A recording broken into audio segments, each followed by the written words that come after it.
गोरक्षपीठाधीश्वर माननीय योगी जी के होते हुए अभी भी गाय कटने का यदा कदा सामने मामला आता है और जो अधिकारी हैं वहाँ कहीं ना कहीं वो भी गड़बड़ कर रहे हैं, तो उस पर भी ध्यान देना बहुत जरूरी है।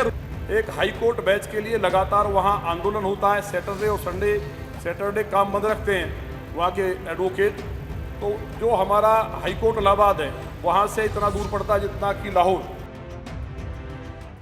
हमारी सरकार में बिजली, सड़क, पानी, शिक्षा, चिकित्सा और लॉ एंड ऑर्डर पे काफ़ी काम हुआ है, लेकिन क्योंकि वहाँ अपराध बहुत ज़्यादा था और जिला गाजियाबाद मूवी लौनी के क्राइम पे बनी थी, उस कारण वहाँ ना तो इंडस्ट्री के लिए लोग आते थे, अब आने शुरू हुए हैं। तो वहाँ नगर पालिका लगभग 70% जो विधानसभा है नगर पालिका में आती है, जिसके कारण वहाँ का विकास नहीं हो पाया है।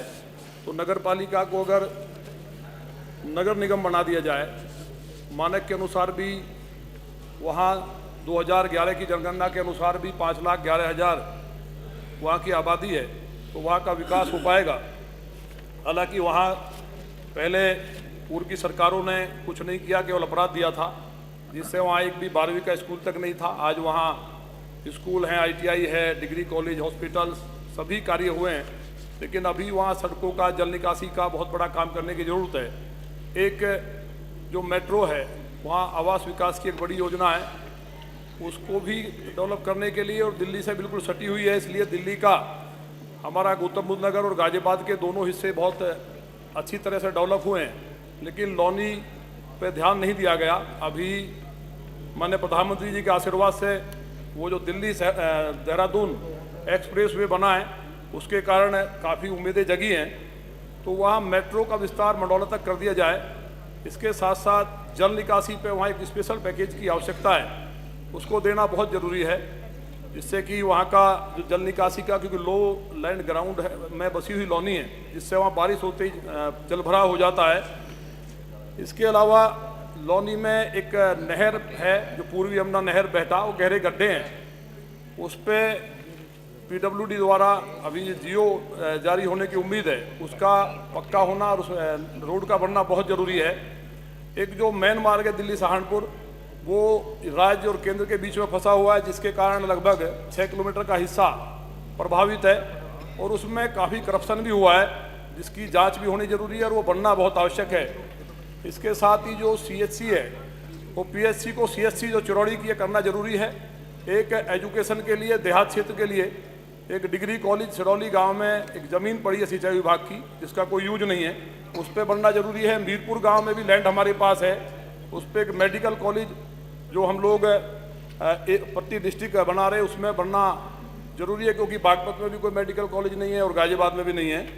तो ये कुछ ऐसी मांगे हैं जिनका मुझे लगता है कि दिल्ली के नज़दीक जो हमारा बॉर्डर है लौनी का, उसके लिए आवश्यक है।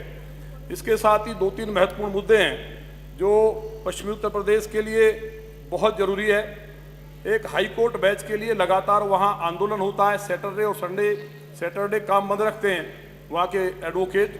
तो जो हमारा हाई कोर्ट इलाहाबाद है वहाँ से इतना दूर पड़ता है जितना कि लाहौर, और वहाँ गरीब किसान के साथ, मजदूर के साथ एक अन्याय होता है, बेचारा पटरी में पड़ा रहता है। तो इसको पता नहीं क्यों इस तरह किया गया। लखनऊ में भी 200 किलोमीटर पड़ता है यहाँ से इलाहाबाद।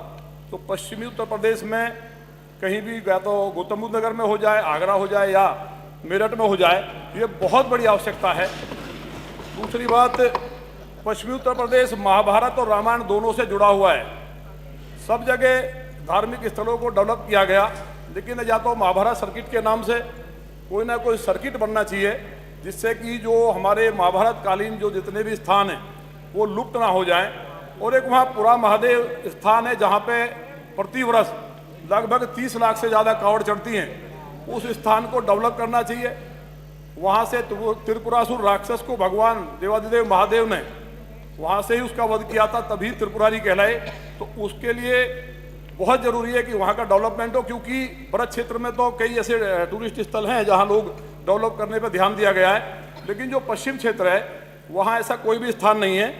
इसके साथ ही मैं अधिष्ठाता महोदय निवेदन करना चाहता हूँ कि गाय का जो मसला है, अभी एक माननीय सदस्य ने भी उठाया, गाय को उत्तर प्रदेश में राजमाता का दर्जा दिया जाए। क्योंकि यहाँ भगवान श्री कृष्ण जी ने नंगे पैर गाय चराई है। भगवान श्री राम का जन्म हो या कोई भी अवतार हो, गाय और ब्राह्मण की रक्षा के लिए हुआ है। लेकिन गोरक्ष पीठाधीश्वर मान्य योगी जी के होते हुए अभी भी गाय कटने का यदा कदा सामने मामला आता है।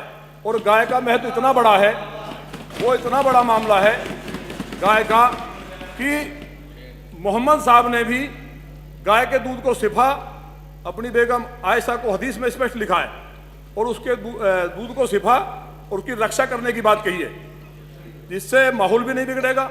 और ये होना जरूरी है, इसलिए भी होना जरूरी है क्योंकि जितने भी प्रोडक्ट हैं सब पेस्टिसाइड डले हुए आ रहे हैं, शुद्ध दूध कहीं नहीं है।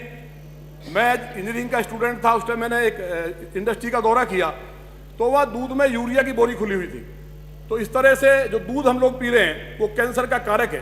तो शुद्ध दूध भी मिले उसके लिए मैं तो चाहता हूँ भैंस भी नहीं कटनी चाहिए, दुधारू पशु, लेकिन गाय को राजमाता घोषित करके जिस तरह माननीय योगी जी उसके संवर्धन पे और लगातार खर्च हो रहा है, और जो अधिकारी हैं वहाँ कहीं ना कहीं वो भी गड़बड़ कर रहे हैं, तो उस पर भी ध्यान देना बहुत जरूरी है। और मुझे उम्मीद है जितने भी मान्य सदस्य हैं वो इस बात पर ध्यान दें कि एक गौशाला कम से कम अगर गोद लेंगे तो काफ़ी हद तक हम लोग ठीक कर सकते हैं। और मैं इसी के साथ आपने मुझे बोलने का मौका दिया, बात को समाप्त करता हूँ। बहुत अच्छे।